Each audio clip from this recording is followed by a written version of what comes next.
बिस्मिल्लाहिर्रहमानिर्रहीम। अस्सलाम वालेकुम। खेलों की खबरों पर तबसरों और तस्दीयों से स्कोर के एक और प्रोग्राम के साथ सैयद याहिया हुसैनी आपकी खिदमत में हाजिर है। पाकिस्तान और भारत की क्रिकेट टीमों के दरमियान क्रिकेट के मैदान में एक बार फिर मुकाबले के लिए स्टेज तैयार है। मौका है एशिया कप का, जहां दो रिवायती हरीफ दुबई के बैनुल अक़वामी क्रिकेट स्टेडियम में एक दूसरे पर सबकत ले जाने के लिए ग्रुप मरहले में 14 सितंबर को मैदान में उतरेंगे। एक जानिब होंगे टीम पाकिस्तान के कप्तान सलमान अली आगा, तो दूसरी तरफ भारतीय टीम की क़यादत के फ़राइज़ अंजाम देंगे सूर्या कुमार यादव। हमेशा की तरह दुनिया भर की निगाहों का मरकज़ पाक भारत टाकरा है, लेकिन इस बार ये मुकाबला इस साल मई में दोनों मुल्कों के दरमियान होने वाली जंग के बाद ख़ास अहमियत इख्तियार कर गया है और इस कशीदगी के बाद दो रवायती हरीफ पहली मरतबा एक दूसरे का सामना करेंगे। पाकिस्तान क्रिकेट बोर्ड के सरबराह सैयद मोहसिन रज़ा नकवी, जो वफाकी वज़ीर दाखिला का कलमदान भी रखते हैं, पाक भारत जंग के दौरान उनकी मुतहरिक क़यादत ने अमन व अमान बरकरार रखने के लिए बड़े पैमाने पर इक़दाम किए और इसी कारकर्दगी पर उन्हें सदर पाकिस्तान आसिफ अली ज़रदारी ने निशान इम्तियाज़ से नवाजा। सैयद मोहसिन रज़ा नकवी, वफाकी वज़ीर दाखिला, आपकी मुतहरिक क़यादत में वज़ारत दाखिला ने न सिर्फ दाखिली महाज पर यकजहती बरकरार रखी, बल्कि भारत की जानिब से मासूम शहरियों और इबादत गाहों पर शदीद हमलों के बावजूद अमन व अमान बरकरार रखने के लिए बड़े पैमाने पर इक़दाम किए।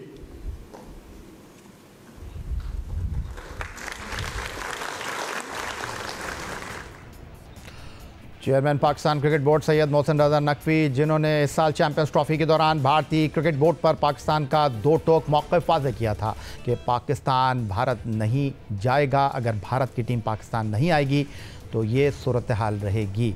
और एक बार फिर इस बात को उन्होंने दोहराया कि पाक भारत क्रिकेट रवाबित बराबरी की बुनियाद पर ही चलेंगे। अल्लाह ताला ने चाहा तो हमारी टीम बड़ा अच्छा परफॉर्म करेगी। लड़के जो हैं वो बड़े हाई मोरल में हैं और इंशाल्लाह मुझे उम्मीद है जिस तरह वो मियामी में खेल के आए हैं वो यहाँ पे भी दुबई में भी खेलेंगे। जहाँ तक रही ताल्लुकात के ऊपर, तो मेरा ख़्याल है उसमें हम बड़े क्लियर हैं कि इंडिया के साथ बराबरी की बुनियाद पर बात होगी जब भी होगी, और यहाँ पे ये अब कोई नहीं रह गया कि हम उनसे मुज़ाकरात की भीख मांगे। वो टाइम गुजर गया। अभी जो कुछ होगा बराबरी की बुनियाद पर होगा इंशाल्लाह। पाक भारत क्रिकेट रवाबित और बाहमी मुकाबलों में तातुल के हवाले से अगर हम बात करें तो आज़ादी के बाद पाकिस्तान क्रिकेट टीम ने 1952 में पहली टेस्ट सीरीज़ भारत में खेली। आज पाकिस्तान और भारत के दरमियान टेस्ट क्रिकेट को शुरू हुए 73 साल का तवील अरसा गुजर चुका है। अलबत्ता दोनों मुल्कों के दरमियान बनते बिगड़ते ताल्लुकात से क्रिकेट मुकाबले भी बुरी तरह मुतासिर हुए हैं, जिसका सबूत इन 73 साल में दोनों ममालिक के दरमियान होने वाले सिर्फ 59 टेस्ट मैच हैं। दोनों मुल्कों के दरमियान 2007 के बाद टेस्ट मैच ही नहीं खेला गया। वनडे क्रिकेट की बात करें तो 1978 से अब तक दोनों मुल्कों के दरमियान 136 बार एक दूसरे के दरमियान मुकाबला देखने को मिला है, जबकि T20 फॉर्मेट में 2007 से 2024 के अरसे में पाक भारत सतह पर सिर्फ 13 ही मुकाबले मुनक़्क़िद हो सके हैं। अगरचे लोगों की दिलचस्पी, महंगे इश्तिहारात और गैर मामूली टीवी कवरेज के लिए दोनों मुल्कों के मुकाबले ख़ास अहमियत रखते हैं, लेकिन दोनों ममालिक के दरमियान सियासी कशीदगी ने इन मुल्कों के मुकाबलों को ICC और एशियन क्रिकेट कौंसिल की सतह तक महदूद करके रख दिया है। प्रोग्राम में वक्त हुआ एक ब्रेक का, लेकिन ब्रेक के बाद हम बात करेंगे कौमी खेल हॉकी की, जिसके हवाले से हौसला अफजा और बड़ी खबर आ रही है। हुकूमत पाकिस्तान ने प्रो हॉकी लीग में पाकिस्तान हॉकी टीम की शिरकत के हवाले से 25 करोड़ रुपए देने का ऐलान किया है। क्या है ये खबर, इस पर बात करेंगे एक ब्रेक के बाद। पाकिस्तान हॉकी फेडरेशन को इंटरनेशनल हॉकी फेडरेशन ने न्यूजीलैंड के इनकार के बाद प्रो लीग में शिरकत के हवाले से दावतनामा भेजा है। इस हवाले से गैर मामूली माली अखराजात के सबब ताहाल पाकिस्तान हॉकी फेडरेशन की आलमी तंजीम FIH को बाकायदा अब तक जवाब नहीं जमा करवा सकी है। अलबत्ता अब इत्तलात हैं कि करोड़ों रुपए अखराजात के सिलसिले में पाकिस्तान हॉकी फेडरेशन को हुकूमत की जानिब से हौसला अफजा जवाब मिलने की उम्मीद है। कौमी असम्बली की कायमा कमेटी बराए बैनुल सूबाई राब्ता इजलास में सेक्रेटरी बैनुल सूबाई राब्ता कमेटी को पाकिस्तान हॉकी टीम की प्रो लीग में शिरकत की यकीन दहानी करवाई गई है। Secretary Pakistan hockey federation Olympian Rana Mujahid का कहना है कि प्रो लीग बहुत बड़ा इवेंट है जिसमें दुनिया की 10 बेहतरीन टीमें हिस्सा लेती हैं। इस इवेंट में शिरकत के लिए 35 करोड़ रुपए दरकार हैं। इस मुतालिक वफाकी सेक्रेटरी मोयुद्दीन वानी ने वाज़ेह किया कि 25 करोड़ वजारत ख़जाना देगी और 10 करोड़ स्पॉन्सरशिप से हासिल किए जाएंगे। इस बारे में मज़ीद तफसीलात जानते हैं, हमारे साथ वीडियो लिंक पर मौजूद हैं इस्लामाबाद से जियो न्यूज़ के नुमाइंदे अरफा फेरोज। या ये देखिए जब से न्यूजीलैंड ने बैक ऑफ किया था प्रो लीग से, तो उसके बाद से कश्मकश यही चल रही थी कि कब जो है वो पाकिस्तान इसमें क्या आया, पार्टिसिपेट करेगा या नहीं करेगा नेशंस कप में, क्योंकि जब वो रनर्स अप रहे थे तो एक उम्मीद जागी थी और एक तारीख जो है वो बन सकती थी। इस पर IHF को तो एक पॉजिटिव रिस्पांस मिल गया था PHF की तरफ से, लेकिन बाकायदा तौर पर हुकूमत की तरफ से और फिर एक जो रिटन अप्रूवल होता है वो उसका एक जो है उसकी तरफ जो है वो देखा जा रहा था। अब ये जो कमेटी हुई है, कायमा कमेटी बैनुल सूबाई राब्ता की, ये हुई ही हॉकी के हवाले से, और इस पे इलेक्शन के साथ साथ जो माली मामला थे उस पर जो वो बात हुई थी। और जब ये जिक्र छेड़ा गया कि प्रो लीग में क्या होना चाहिए नहीं होना चाहिए, तो पहले तो जो हॉकी फेडरेशन की नुमाइंदगी कर रहे थे सेक्रेटरी राना मुजाहिद और प्रेसिडेंट तारिक बुख्ती, वो उस टाइम मौजूद थे कमेटी में। उन्होंने अपनी तरफ से बहुत ही एक पॉजिटिव रिस्पांस उन्होंने दिया। उन्होंने कहा कि चाहते हैं कि पाकिस्तान प्रो लीग में शिरकत करे, लेकिन हम लोग जो है वो फंसे हुए हैं फंड्स के हाथों। फंड्स पे उन्होंने बहुत ज़्यादा फोकस किया। उन्होंने बताया भी, ब्रेक डाउन भी दिया, 35 करोड़ रुपए का उन्होंने कहा कि हमें दरकार है अगर हमने प्रो लीग में जो वो करना है, शिरकत करनी है, लेकिन इतने हमारे पास नहीं है। तो ये बात जब पूछी गई सेक्रेटरी IPC वानी साहब से, तो उन्होंने किसी भी पॉज उन्होंने नहीं लिया, उन्होंने डिले नहीं किया, उन्होंने फौरन कहा कि बिल्कुल हम लोग जो है वो इसको सपोर्ट करेंगे, हॉकी को सपोर्ट करना है, हॉकी को हमने रिवाइव करना है। और इस पर उन्होंने अपना जो है वो ब्रेक डाउन दिया कि 25 करोड़ वजारत खजाना यानी कि हुकूमत इसमें देगी, बाकी जो 10 करोड़ हैं वो PHF खुद जो है स्पॉन्सर्स के जरिए, प्राइवेट हों जो भी, उनसे लेकर फिर अपने जो है अपना जो 35 करोड़ का इनका बजट है उसको मुकम्मल कर सकती है। बहुत शुक्रिया आपका। अरफा फिरोज इस्लामाबाद से जियो न्यूज़ के नुमाइंदे वीडियो लिंक पर हमारे साथ मौजूद थे और बैनुल सूबाई राब्ता कमेटी के इजलास के हवाले से हमें अपडेट कर रहे थे। इस्लामाबाद में कौमी असम्बली की बैनुल सूबाई राब्ता कमेटी का इजलास सनाउल्लाह मस्ती खेल की सरबराही में मुनक्किद किया गया, जहां पाकिस्तान हॉकी फेडरेशन के सेक्रेटरी ओलंपियन राना मुजाहिद, सदर तारिक बुख्ती, कौमी हॉकी टीम के कप्तान Ammad Shakeel but, Karachi hockey association के सदर ख्वाजा इजहारुल हसन, रुकन कौमी असम्बली शैला रजा ने शिरकत की। इजलास के दौरान पाकिस्तान हॉकी फेडरेशन में माली बेज़ाब्तगियों और गवर्नेंस के मामलात पर खासी गर्मा गर्मी देखने को मिली। इस तमाम सूरत हाल पर देखते हैं जियो न्यूज़ के नुमाइंदे अतीकुर रहमान की ये रिपोर्ट। इस्लामाबाद में होने वाली कौमी असम्बली की कायमा कमेटी बराए बैनुल सूबाई राब्ता की मीटिंग में यूं तो बहुत गर्मा गर्मी हुई, संगीन इल्जामात की बौछार भी हुई, वॉकआउट भी हुआ, करप्शन के इल्जामात भी लगे, लेकिन इन सब में एक फैसला ऐसा भी हुआ जो कौमी खेल हॉकी के लिए बेहतर होगा। वो है पाकिस्तान हॉकी टीम का FIH प्रो लीग में शिरकत का। इजलास में सेक्रेटरी IPC मोहिउद्दीन ने यकीन दहानी कराई कि Pakistan hockey team pro league में शिरकत करेगी, 25 करोड़ रुपए वजारत खजाना देगी, जबकि 10 करोड़ रुपए स्पॉन्सर से हासिल किए जाएंगे। मिनिस्ट्री IPC की इस यकीन दहानी के बाद कौमी हॉकी टीम के खिलाड़ियों में खुशी की लहर दौड़ गई, लेकिन इस फैसले के साथ ही इस अहम इजलास में वो कुछ देखने को मिला जो हॉकी के खेल के लिए अच्छा ना था। वो थे इजलास में शरीक मेंबरान की एक दूसरे पर इल्जामात की बौछार। सबसे पहले सवाल सदर PHF तारिक बुख्ती की तैनाती का उठा। तारिक बुख्ती को निगरां वज़ीर आज़म इनवारुल हक काकड़ ने सदर PHF नामजद किया। कौमी असम्बली की कायमा कमेटी बराए बैनुल सूबाई राब्ते के चेयरमैन सनाउल्लाह मस्ती खेल ने सवाल उठाया कि आइन इजाज़त नहीं देता कि निगरां वज़ीर आज़म कोई भी तैनाती करे। गर्मा गर्म बहस के बाद इस मामले पर कमेटी ने attorney general of Pakistan secretary कानून से राय तलब कर ली। सनाउल्लाह मस्ती खेल ने वाज़ेह किया कि अगर रिपोर्ट में आया कि निगरां वज़ीर आज़म के पास तैनाती का इख्तियार नहीं तो सदर हॉकी फेडरेशन तारिक बुख्ती को अपना ओहदा छोड़ना पड़ेगा।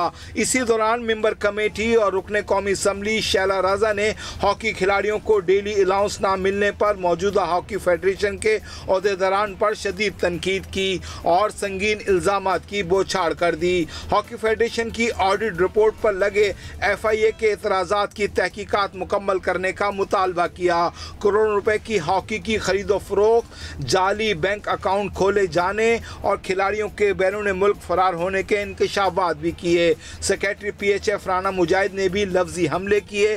MQM के वजीर ख्वाजा इजहारुल हसन ने भी हॉकी सियासत पर बात की। गर्मा गर्म बहस जारी थी कि पीपल्स पार्टी की रुकन महरीन रज़ाक भुट्टो एहतजाजन वॉकआउट कर गईं और कहा कि वो ऐसे माहौल में कमेटी के इजलास में नहीं बैठ सकती। यहाँ ज़ाती एजेंडे शुरू हो गए, चीखा जा रहा है, ताहम उन्हें वापस इजलास में बुला लिया गया। तकरीबन 3 घंटे जारी रहने वाले इजलास में PHF की कानूनी हैसियत और दीगर मामलात के लिए ज़ेली कमेटी बनाने का फैसला किया गया, जो 1 माह में रिपोर्ट तैयार करके कमेटी के सामने पेश करेगी। यकीनी तौर पर प्रो लीग में शिरकत की यकीन दहानी एक अच्छा कदम है, लेकिन साथ ही कौमी खेल हॉकी को सियासत और करप्शन से पाक करना होगा। प्रोग्राम स्कोर के लिए अतीकुर रहमान, जियो न्यूज़, कराची। अब गुफ्तगू के लिए हमारे साथ टेलीफोन लाइन पर लाहौर से मौजूद हैं पाकिस्तान हॉकी फेडरेशन के सेक्रेटरी ओलंपियन राना मुजाहिद। खुशामदीद कहेंगे आपको। और सबसे पहले तो आपको मुबारकबाद पेश करना चाहूँगा, जो बैनुल सूबाई राब्ता कमेटी का इस्लामाबाद में इजलास हुआ है, वहाँ प्रो लीग में शिरकत के लिए जो आपने 35 करोड़ रुपए कहे थे, उसमें से 25 करोड़ रुपए जो है वो देने की बात हुई है। जी यही, बहुत शुक्रिया आपका। जी राना साहब। जी यही, आपका बहुत शुक्रिया, आपने मुझे मौका दिया। कल वाकईतन ही ये बात हुई है सेक्रेटरी पाकिस्तान IPC मिनिस्ट्री और स्टैंडिंग कमेटी, जो हमारे चेयरमैन है सनाउल्लाह मस्ती खेल साहब, उन्होंने वहाँ पे अनाउंस किया कि पाकिस्तान हॉकी फेडरेशन को हम प्रो लीग के लिए 25 करोड़ रुपया दे रहे हैं। और वज़ारत खजाना ने ये इसको अप्रूव किया है और प्राइम मिनिस्टर साहब ने इसकी इजाज़त दी। मैं प्राइम मिनिस्टर साहब का बहुत शुक्रगुजार हूँ, पाकिस्तान हॉकी फेडरेशन की तरफ से, खिलाड़ियों की जानब से और तमाम हॉकी लवर्स और फैमिली की जानब से, कि उन्होंने इस बात को खुशी का इज़हार किया कि पाकिस्तान टीम जो टॉप 10 से बाहर थी, अब वो टॉप 10 की हॉकी खेलेगी। तो मैं समझता हूँ कि यही एक अच्छा मौका था। उसमें मैं राना सनाउल्लाह साहब का और DG Pakistan sports board Yasir Pirzada साहब का भी शुक्रिया अदा करूँगा कि जिन्होंने इसमें बहुत ज़्यादा पॉजिटिव रोल अदा किया और आज पाकिस्तान हॉकी जो है इस काबिल होगी कि अब आगे आने वाले दिनों में इंशाल्लाह बेहतर हॉकी खेल सकेगी। अच्छा ओलंपियन राना मुजाहिद साहब, ये जो 25 करोड़ रुपए पाकिस्तान हॉकी फेडरेशन को प्रो लीग में शिरकत के लिए हुकूमत ने देने का वादा किया है, मैं ये जानना चाहता हूँ कि इन 25 करोड़ रुपए में आपके होटल के अखराजात होंगे, एयर टिकट्स होंगे, खिलाड़ियों के डेली अलाउंस होंगे, ऐसा ही है? जी बिल्कुल ठीक है, ऐसे ही है। ये भाई आपने बिल्कुल ठीक कहा है कि ये ऐसे ही खर्च होंगे और इसी मामला पे खर्च होने हैं।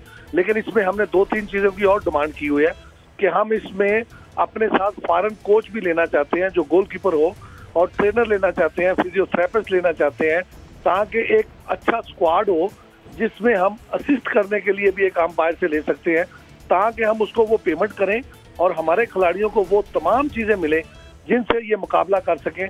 कि हमें अगर कोई एडवांस इसमें कोई चाहिए इन्फॉर्मेशन तो वो भी हमारे खिलाड़ियों के पास हो।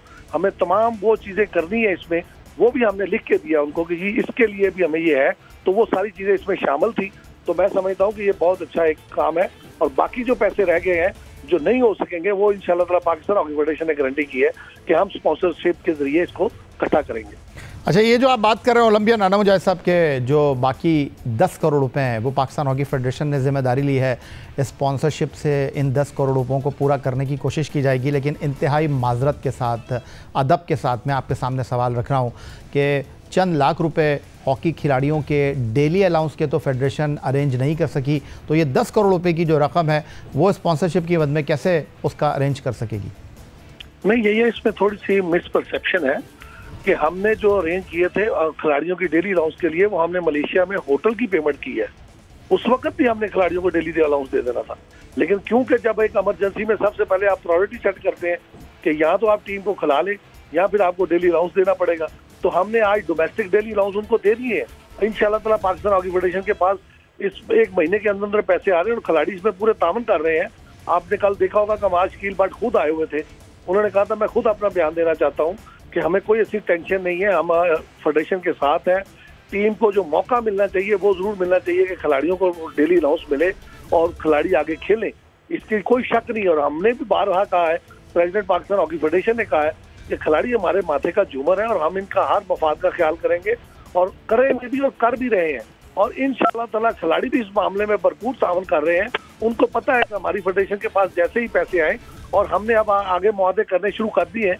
मैंने इसलिए कहा कि आपको 30 डेज में अच्छी चीज़ें नजर आना शुरू हो जाएंगी। बहुत शुक्रिया। ओलंपियन राना मुजाहिद पाकिस्तान हॉकी फेडरेशन के सेक्रेटरी हमारे साथ मौजूद थे। और प्रो में हुकूमत पाकिस्तान ने पाकिस्तान हॉकी फेडरेशन को 25 करोड़ रुपए देने की हामी भरी है, इस हवाले से अपने ख्यालात का इजहार कर रहे थे। उधर पाकिस्तान हॉकी टीम के कप्तान अम्माद शकील बट ने प्रो लीग में माली ताउन पर हुकूमत पाकिस्तान का शुक्रिया अदा किया है। कौमी हॉकी टीम के कप्तान अम्मा शकील भट्ट ने कौमी खेल हॉकी के मसाइल के सिलसिले में वफाकी वज़ीर दिफा ख्वाजा आसिफ और वफाकी वज़ीर दाखिला सैयद मोहसिन रज़ा नकवी से भी मुलाकात की थी। सैयद मोहसिन रज़ा नकवी ने पाकिस्तान हॉकी टीम के कप्तान को मुकम्मल ताउन का यकीन दिलाते हुए पाकिस्तान क्रिकेट बोर्ड की सतह पर उन्हें मेडिकल सहूलियात फराहम करने की न सिर्फ यकीन दहानी करवाई थी बल्कि हॉकी टीम के हर खिलाड़ी को 10-10 लाख रुपये देने का भी वादा किया था। पाकिस्तान सुपर लीग के मुताबिक फ्रेंचाइज लाहौर कलंदर की इंतज़ामिया ने NED यूनिवर्सिटी के साथ मुफाहमत की एक याददाश्त पर बाकायदा दस्तखत किए थे, जिसके मुताबिक NED university of engineering and technology में कायम बायोमैकेनिक लैब के लिए दोनों मिलकर काम करेंगे। हुकूमत पाकिस्तान और हायर एजुकेशन कमीशन के इश्तराक से बनने वाले इस लैब के लिए लाहौर कलंदर के ओनर आतिफ राना और समीन राना ने यूनिवर्सिटी के vice chancellor professor doctor Mohammad Tufail के साथ मुलाकात की और बायोमैकेनिक लैब की तैयारी और ऑपरेशनल तैयारियों पर गुफ्तगू की। मुलाकात में इस बात पर इत्तेफाक किया गया कि हाल ही में जिस तरह लाहौर कलंदर ने सिंध में मुनक़िदा वज़ीर आज़म यूथ प्रोग्राम ट्रायल्स की शुरुआत NED यूनिवर्सिटी से की, मुस्तक़बिल में भी लाहौर कलंदर टैलेंट एंड प्रोग्राम और हाई परफॉर्मेंस सेंटर के सिलसिले में मिलकर मज़ीद काम करेंगे। इस मौके पर लाहौर कलंदर के ओनर आतिफ राना और समीन राना ने यूनिवर्सिटी में कायम बायोमैकेनिक लैब का दौरा किया, वहाँ की सहूलियात और काम की रफ्तार को खुशाइन करार दिया और उम्मीद ज़ाहिर की कि जल्द इस हवाले से अच्छे और मुस्बत अंदाज में काम करते नज़र आएंगे। एक मौजूदा लाहौर कलंदर के साथ अब हम वही डिस्कस कर रहे हैं कि इसको हम कैसे वे फॉरवर्ड करें। और जो आपने हमारे पुराने क्रिकेटर्स की जो बात की तो उस वक्त टेक्नोलॉजी कुछ और था, अभी तो माशाल्लाह मॉडर्न टेक्नोलॉजी आ गई और स्पेशली जो हमारा हाई परफॉर्मेंस सेंटर जो आ गया। तो ऐसे अभी जब बताया गया कि दिस इज़ अ सेंटर जो कि एक मॉडर्न टेक्नोलॉजी पे बना हुआ है, उसकी मेरे ख्याल में वर्किंग चल रही है which should be completed with in couple of months.